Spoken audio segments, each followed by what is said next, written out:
Santiago. 1 del 1 al 11. Una fe viva en la prueba y tentación, parte 1. Leamos este capítulo de Santiago. Siervo de Dios y del Señor Jesucristo, a las 12 tribus que están en la dispersión, salud. Hermanos míos, tened por sumo gozo cuando os halléis en diversas pruebas, sabiendo que las pruebas de vuestra fe produce paciencia. Mas tenga la paciencia su obra completa, para que seáis perfectos y cabales, sin que os falte cosa alguna. Y si alguno de vosotros tiene falta de sabiduría, pídala a Dios, el cual da a todos abundantemente y sin reproche, y le será dado. Pero pida con fe, no dudando nada, porque el que duda es semejante a la onda del mar, que es arrastrada por el viento y echada de una parte a otra. Y no piense, pues, quien tal haga, que reciba cosa alguna del Señor. El hombre del doble ánimo es inconstante en todos sus caminos. El hermano que es de humilde condición, gloríese en su exaltación, pero el que es rico en su humillación, porque él pasará como la flor de la hierba, porque cuando sale el sol, con calor abrasador, la hierba se seca, su flor se cae y perece su hermosa apariencia. Así también se marchitará el rico en todas sus empresas. Hemos leído el primer capítulo de Santiago, del 1 al 11, una fe viva en las pruebas y tentación. Vamos a pedir a nuestro amigo Pastor Gustavo que esté orando para iniciar este nuevo estudio. Oremos, hermanos. Padre amado, gracias por el privilegio que tenemos, un viernes más, de aprender de tu bendita palabra. En este comienzo de la carta a Santiago, que tu Santo Espíritu nos ministre, nos dé, Señor, el discernimiento, Padre, para comprender todo lo que tu siervo va a transmitir en esta noche. Te lo pedimos por los méritos de Cristo en la cruz. Amén. Amén. Muchas gracias. Una vez más, bendiciones, bienvenidos. Estamos ingresando al primer capítulo de Santiago. Los historiadores cuentan que la versión española del nombre griego Jacobos, que a su vez es una forma helenizada del nombre hebreo Jacobo, que se traduce como Jacobo. En la tradición de Jacobo a Santiago ocurre en la península ibérica, donde la forma de Sant Jacobo se contrajo a Santiago. En su historia estamos viendo. Comienza el texto diciendo Santiago, el medio hermano del Señor Jesús, aunque desde el hebreo era Jacobo, donde vemos en Hechos capítulos 12 y 15, Gálatas capítulo 1 y 2, Jacobo o Santiago se levanta como un referente líder en la iglesia de Jerusalén, apoyado por el apóstol Pedro cuando salió a visitar las iglesias, llegando a las sinagogas, y quienes aceptaban las buenas nuevas de Cristo, si no era así, se reunía con aquellos que deseaban ser parte de las buenas nuevas de Cristo. Santiago, o Jacobo, se destacó como el principal de la iglesia o de la asamblea en sus 20 años por presidio compartido, sufrió, oró, lloró por sus hermanos y hermanas perseguidas y apresadas, desplazadas y etc. En este libro de Santiago veremos su sabiduría, consejo y algo de su vida plasmada en 5 capítulos. Sigue diciendo el verso 1, siervo de Dios y del Señor Jesucristo. Es la antigua palabra griega doulos, significa esclavo. Esto significa una entrega total al Señor Jesucristo. Todos somos doulos, usted quien nos escucha y quien le habla, un siervo de Cristo, totalmente, no por parte, desde nuestro interés hacia el exterior.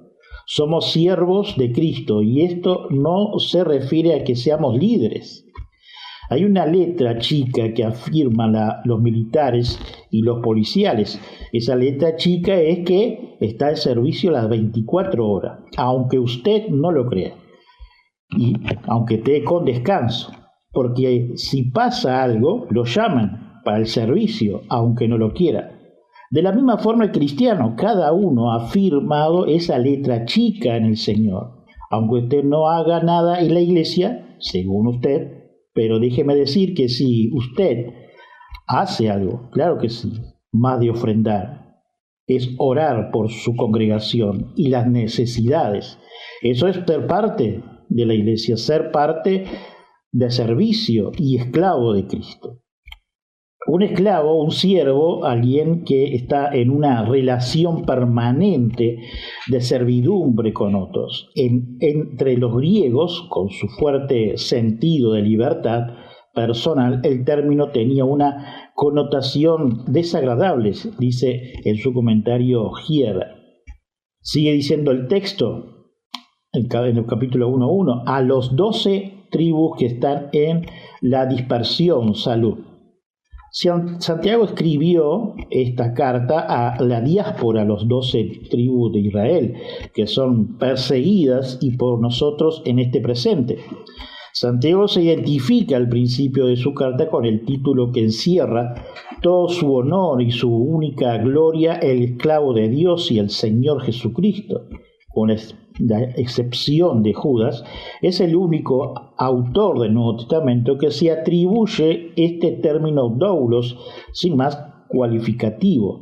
El apóstol Pablo se describe también como el esclavo y apóstol de Jesucristo, Romanos 1.1 y Filipenses 1.1, pero Santiago no pasa de llamarse el esclavo de Dios y del Señor Jesucristo. Este título tiene por lo menos 4 implicaciones, dice Berkeley, y vamos a verlo. Primero, implica una obediencia absoluta. El esclavo no tiene más la ley que la palabra de su amo, no tiene derechos propios, es propiedad de absolutamente de su amo y está obligado a rendirle a su amo una obediencia incondicional, dice Berkeley.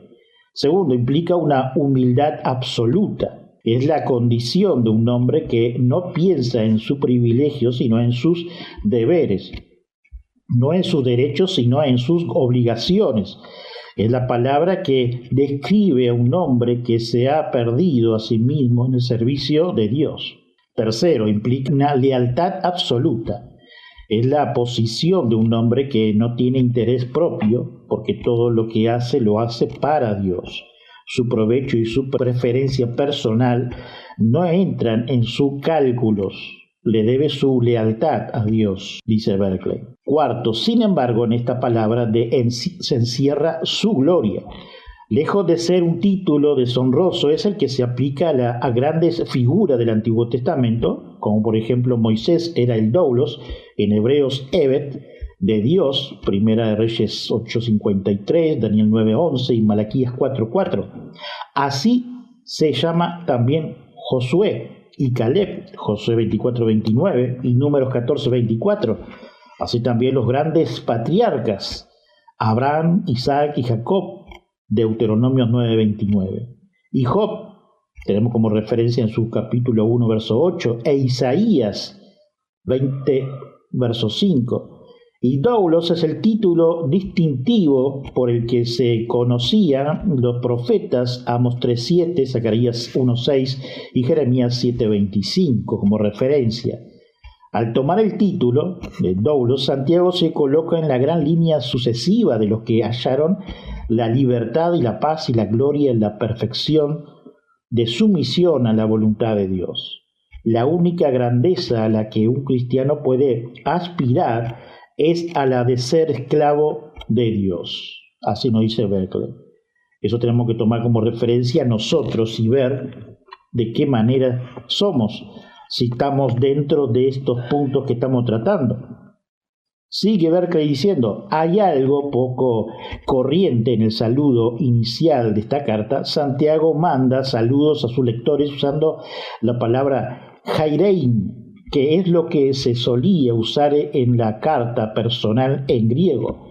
El apóstol Pablo no la usa nunca, sino siempre el saludo distintivo de los cristianos, gracia y paz, Romanos 1:7, 1 Corintios 1:3 y otros versículos que ya hemos tratado. El saludo corriente griego solo aparece 2 veces en el resto del Nuevo Testamento, en la carta que se dirige al oficial romano Claudio Licián a Félix para garantizar la seguridad del viaje del apóstol Pablo, Hechos 23-26, y en la carta general que se manda a todas las iglesias gentiles con la decisión del concilio de Jerusalén que les garantiza la admisión en la iglesia, Hechos 15-23.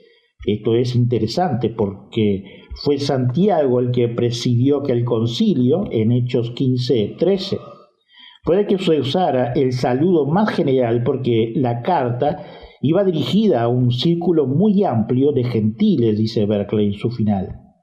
Santiago, siervo de Dios y del Señor Jesucristo, él era un apóstol y era hermano del Señor, pero no menciona esta cosa mayor, pero toma el título humilde, así nos dice Spurgeon, en el que se sitúa en su duda, sintió el mayor honor y se llama así mismo siervo de Dios y del Señor Jesucristo. Bienaventurado el hombre que sirve al Señor, cuya vida entera no es la de un amo independiente de sí mismo, sino la de alguien que está totalmente sumiso al mandato divino. ¿Dónde está la aflicción de las 10 tribus perdidas? Escribe a las 12 tribus que esparcidos en el extranjero y las saluda. De modo que esta epístola se dirige primero a las mismas de Israel y luego, como en todas las cosas, a toda la iglesia de Dios. Viendo todos los santos de Dios, son la verdadera simiente del creyente de Abraham, el padre de los creyentes, nos dice Spurgeon. Veamos ahora los versículos 2 al 4 del primer capítulo de Santiago. Dice así: Hermanos míos, tened por sumo gozo cuando os halléis en diversas pruebas, sabiendo que la prueba de vuestra fe produce paciencia, mas tenga la paciencia su obra completa para que seáis perfectos y cabales, sin que os falte cosa alguna. Espero que usted no piense que al sembrar es algo que se siga inmediato. Cuando se planta el arroz, puede demorarse hasta la cosecha entre 150 días aproximadamente.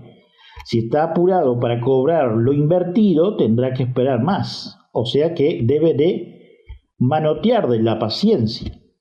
Del griego ubomone, paciencia, el término de esta palabra no es una palabra pasiva, sino de acción. Desde el griego upo es bajo y meno, quedarse.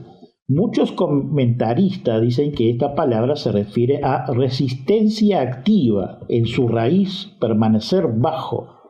Este tipo de paciencia, en griego upomone, es un estado de ánimo que perdura. La fe es probada para que sea cada vez más erguida y fuerte como una columna.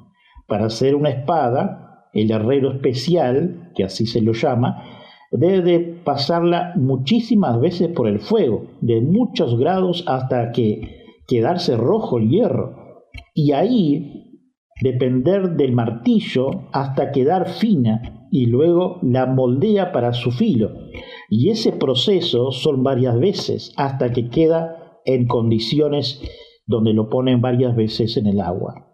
Se afirma ocasionalmente que Santiago pide a sus lectores que disfruten de su prueba. No dijo que deban sentirlo todo con alegría, ni que las pruebas serán todo alegría, dice Heiber en su comentario. La paciencia no debe ser ni una pulgada más corta que la aflicción. Si el puerto llega solo a la mitad del arroyo, tendremos un paso desfavorable. Es el deseo del diablo apresurarnos, dice Trump en su comentario. La fe es tan vital para la salvación como el corazón lo es para el cuerpo. Por lo tanto, las jabalinas del enemigo se dirigen precisamente a esta gracia esencial, La tentación natural de los problemas no es santificar, sino inducir al pecado, nos dice Spurgeon. Una persona es muy propensa a volverse incrédula bajo la aflicción. Eso es pecado. Es propensa a murmurar contra Dios bajo ella. Eso es pecado. Es propensa a buscar alguna forma vil de escapar de su dificultad. Y eso sería pecado. Por eso, dice Spurgeon, se nos enseña a orar. No nos dejes caer en la tentación, porque la prueba en sí misma tiene una medida de tentación. Y si no fuera neutralizada por la abundancia de la gracia, nos conduciría al pecado, dice Spurgeon. He recordado los momentos de prueba con un anhelo, no de que vuelvan, sino de sentir la fuerza de Dios como la sentí entonces, de sentir el poder de la fe como sentir entonces, de aferrarme al abrazo poderoso de Dios como me aferré a Él entonces, y de ver a Dios obrar como lo vi entonces, así nos dice Spurgeon. Verso 5. Y si alguno de vosotros tiene falta de sabiduría, las pruebas, por consecuencias, trae consigo sabiduría de Dios. Algo es sabio, no hay una medida o un reconocimiento cuando necesitamos sabiduría, o quienes las tienen más o menos. Es por medio de las dificultades y la luz de la Escritura podemos aprender y solucionar siempre y cuando el Espíritu Santo nos ha abierto nuestro corazón y mente. El conocimiento es menor que la sabiduría y en el cristianismo podemos decir que es una sabiduría santa, a diferencia a la sabiduría carnal. Dice Proverbios 1:4, la sabiduría no entra en un alma perversa ni vive en un cuerpo entregado al pecado. Proverbios 3:13 al 20 dice, feliz es el que haya sabiduría, el que obtiene inteligencia, porque son más provechosos que la plata y rinden mayor beneficio que el oro. La sabiduría vale más que las piedras preciosas, ni aun las cosas más deseables se le puede comparar. Con la derecha ofrece larga vida y con la izquierda riqueza y honor. Seguir su paso a la sabiduría es muy agradable, andar por sus senderos es vivir en paz. La sabiduría es vida para quienes la obtienen. Felices los que saben retenerla. Con sabiduría e inteligencia el Señor afirmó el cielo y la tierra. Con sabiduría hizo que el mar se dividiera y que las nubes brotaran el rocío. Seguimos con el texto, verso 5 del capítulo 1 de Santiago. Pidan a Dios, el cual da a todos abundantemente, sin reproche, y les será dado, pero pida con fe, no dudando nada, porque el que duda es semejante a la onda de mar que es arrastrada por el viento y echada de una parte a otra. En el mar es inestable, inesperado por la inclemencia del tiempo del momento. El viento te impulsa y tenés gran destrozo para quien dude. Esto nos demuestra de tener doble ánimo. Al no tener fe, no pediríamos a Dios, sino tenemos la famosa incredulidad. La duda no estaría en nosotros. No puede haber doble ánimo, o sea, estar en la fe y en la incredulidad. Esto es una persona inestable. Dice Marcos 9:24, e inmediatamente el padre del muchacho clamó y dijo, creo, ayuda mi incredulidad. ¿Crees que Dios puede darte sabiduría y que te la daría si se la pides? Entonces acude a él de inmediato y dile, Señor, esto es lo que necesito, dice Spurgeon en este comentario. Señor, esto es lo que necesito. Específicamente sus necesidades, expon tu condición exacta y expon todo el caso ante Dios con el mismo orden que si le contaras tu historia a un amigo, intelectualmente dispuesto a escucharla y dispuesto a ayudarte.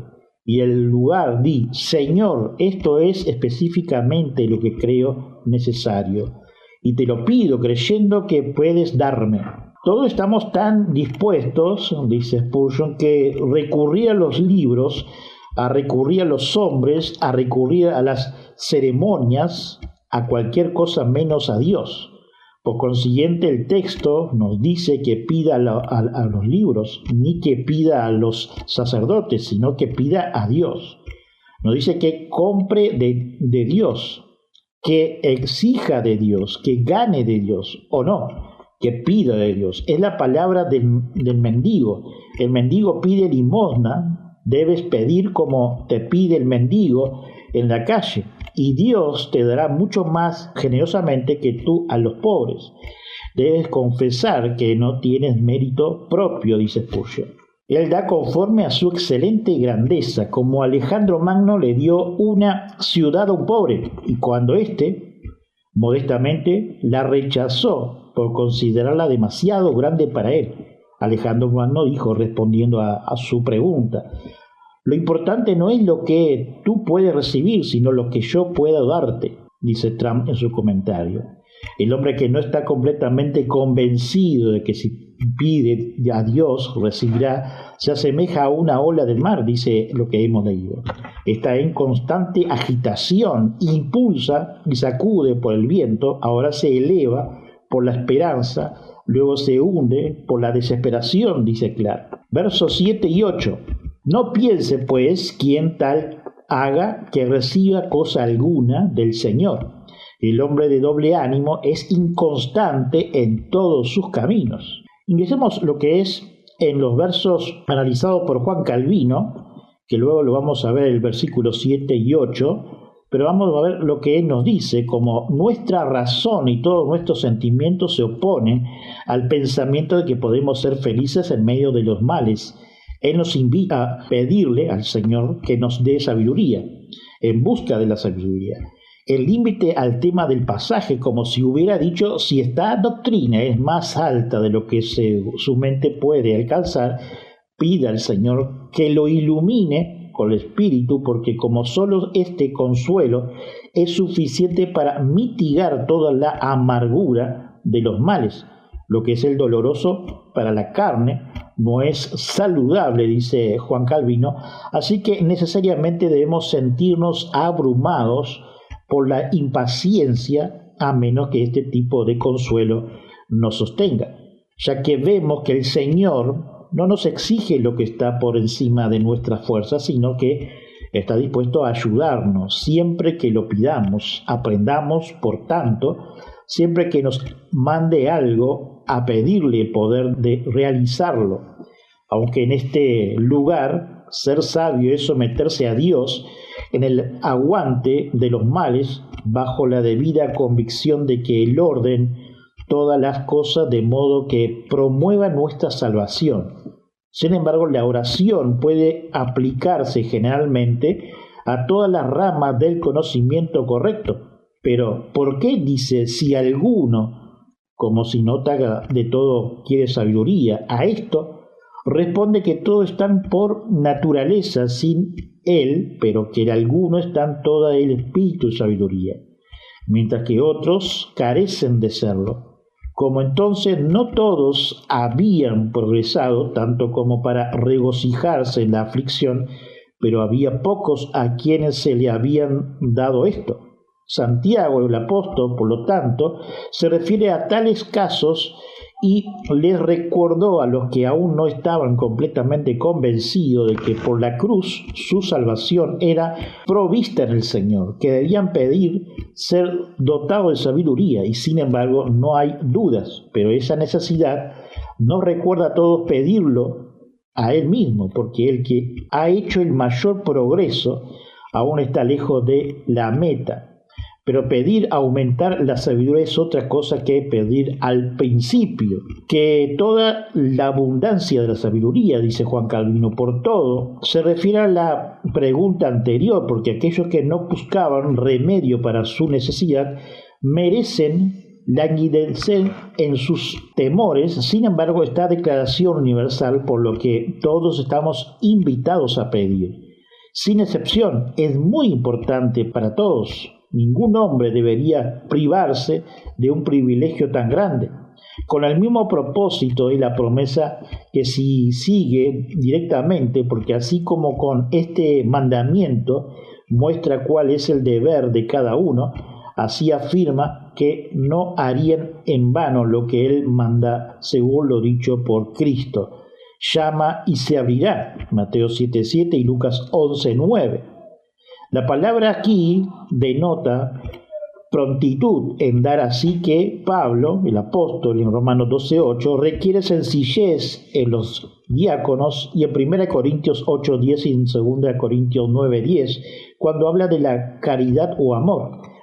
Repite la misma palabra varias veces. El significado entonces es que Dios está tan inclinado y dispuesto a dar que no rechaza a nadie, o lo rechaza con altivez, no siendo como la mezquinos o codiciosos, que como moderadores, como la más cerrados del poco, o tan solo una parte de lo que estaban a punto de dar.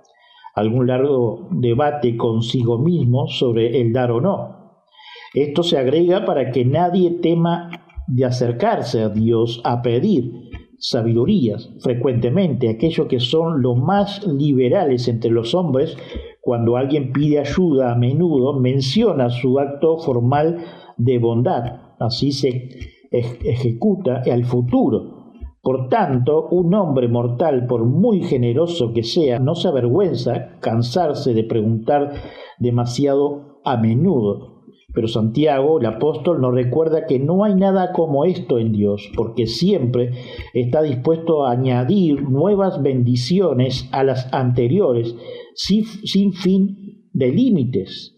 Él muestra aquí primero la forma correcta de orar, porque así como podemos orar sin la palabra, por sí a decirlo, guiando el camino, así debemos creer ante el orar, porque por medio de la oración testificamos que esperamos obtener de Dios la gracia que ha prometido. Así todo lo que no tiene fe en la promesa ora con disimulo. Por tanto, podemos decir que la fe verdadera por medio del apóstol Santiago, después de habernos pedido que pidamos con fe, agrega esta explicación. Entonces la fe es lo que basa en la promesa de Dios y nos asegura a obtenerla lo que pedimos. Y ahí se sigue que está relacionando con la confianza y la certeza en cuanto al amor de Dios hacia nosotros, que el uso significa propiamente indicar en ambos lados de una pregunta a la mera de la súplica. Querría entonces que estemos tan convencidos de lo que Dios ha prometido una vez, que no admitimos la duda de si será escuchado o no. Con esta semejanza expresa de manera sorprendente cómo Dios castiga la incredulidad de quienes dudan de su promesa, porque por su propia inquietud se atormentan interiormente, por nunca hay tranquilidad para nuestras almas, a menos que sea provecho en la voluntad de Dios, dice Juan Calvino. Finalmente, concluyendo, a tales personas no son dignos de recibir nada a Dios. Esto es un pasaje notable, adecuado para refutar esos dogmas impíos que cuentan como un oráculo, es decir, que debemos orar con dudas y con incertidumbres en cuanto a nuestro éxito. Sostenemos, pues, este principio de que el Señor no escucha nuestra oración, excepto cuando tengamos la confianza de que obtendremos. Ciertamente no puede ser el otro de otra manera, sino que por la flaqueza de nuestra carne debemos ser sacudidos por diversas tentaciones que son como máquinas empleadas para hacer temblar nuestra confianza, para que no se encuentre nadie que no vacile y tiemble según el sentido de su carne. Pero las tentaciones de este tipo de personas vencer finalmente por fe. El caso es el mismo que con un árbol que ha echado raíces firmes, tiembla en verdad por el soplo del viento, pero no está desarraigado. Al contrario, permanece firme en su propio lugar. Esta frase se puede leer en el verso 8 por sí sola, ya que generalmente habla de hipocresía. Sin embargo, me parece bien, dice Juan Calvino, la conclusión de doctrinas anteriores. Así hay un contraste amplio entre la sencillez o la libertad de Dios, mencionando antes la doble voluntad del hombre, porque como Dios nos da con la mano extendida, así nos conviene a nuestra vez abrir el seno de nuestro corazón. Luego dice que los incrédulos que tienen rincones tortuosos son inestables, porque nunca son firmes o fijos, pero en un momento se hinchan con la confianza de la carne, en otros se ahondan en la profundidad de la desesperación, así nos dice Juan Calvino. Leamos el verso 9 hasta el 11, llegando al final. El hermano que es de humilde condición, gloriese en su exaltación, pero el que es rico en su humillación, porque él pasará como la flor de la hierba, porque cuando sale el sol, con calor abrasador la hierba se seca, su flor se cae, perece su hermosura apariencia. Así también se marchita el rico en todas sus empresas. Los versículos leídos esclarecen muchísimas preguntas que quizás tengamos cuando nos enfrentamos a un hermano que tiene una humildad que nos insta a hacer de la misma forma, ya que sus frutos son totalmente bíblicos, y al ver otros hermanos que por medio de ellos los frutos no reflejan humildad. Sabemos que la pobreza y la riqueza tienen una diferencia abismal, pero es un índice del carácter y actitud de las personas. Podemos decir que el humano, al ser natural y pecador, lleva a diferenciar al cristiano, ya que este último, el cristiano, es una persona dotada de todos los dones y talentos, junto con la guía del Espíritu Santo en cada escogido y la Escritura. La Biblia es nuestra voz de Dios para nuestra vida actual, y donde cada sellado en nuestro corazón para una mirada a vida eterna. De más es decir que la prueba llega tanto a los ricos como a los pobres, siempre hablando de un cristiano verdadero, y las pruebas son solamente en esta vida, en la Escritura. No nos habla que lo habrá en la vida eterna, sino que seremos galardonados siempre y cuando cumplamos lo que nos refiere Cristo por medio de la Escritura. Así como el hermano pobre olvida toda su pobreza terrenal, así el hermano rico olvida toda su riqueza terrenal. Por la fe en Cristo, ambos son igual, dice Herbert en su comentario, llegando al final de lo que es el primer capítulo de Santiago 1 al 11, y terminamos orando, hermanos. Señor, te damos gracias una vez más por abrir tu palabra, pero también, Señor, por aprender referente a la pobreza, a la riqueza, pero también, Señor, sobre las pruebas y de la fe, que cada vez debemos de orar sinceramente y no dudando, sino confiar en que tú harás en tu voluntad y también soberanía. Gracias, Señor, y aumenta nuestra fe, como dice tu palabra. Señor, bendice cada uno de los hermanos participantes aquí por medio online, Señor, pero también de aquellos que no han podido. Y te pedimos, Señor, que estés supliendo las necesidades tanto físicas como espiritual. No solo los que estamos aquí, sino también los que van a oír el audio. Gracias, Señor, por esta oportunidad. También te pedimos por las evangelizaciones que queremos hacer a partir del mes que viene, si está dentro de tu voluntad, aquí en Montevideo. Danos sabiduría e inteligencia, Señor, también para proseguir, Señor, según tu voluntad. Señor, gracias, y te pedimos también por los hermanos en diferentes puntos del mundo, Señor, que están sufriendo persecución y siendo desplazados, Señor. Oh, Señor, que mucha gente, muchos hermanos están siendo, Señor, castigados por la mano del enemigo. Señor, te damos gracias por lo que vemos en Uruguay, que podemos leer tu palabra, pero siempre queremos recordar a nuestros hermanos que están en diferentes puntos del mundo. Señor, te agradecemos porque tú los sostienes en tus manos. Amén, amén. Saludos, hermanos.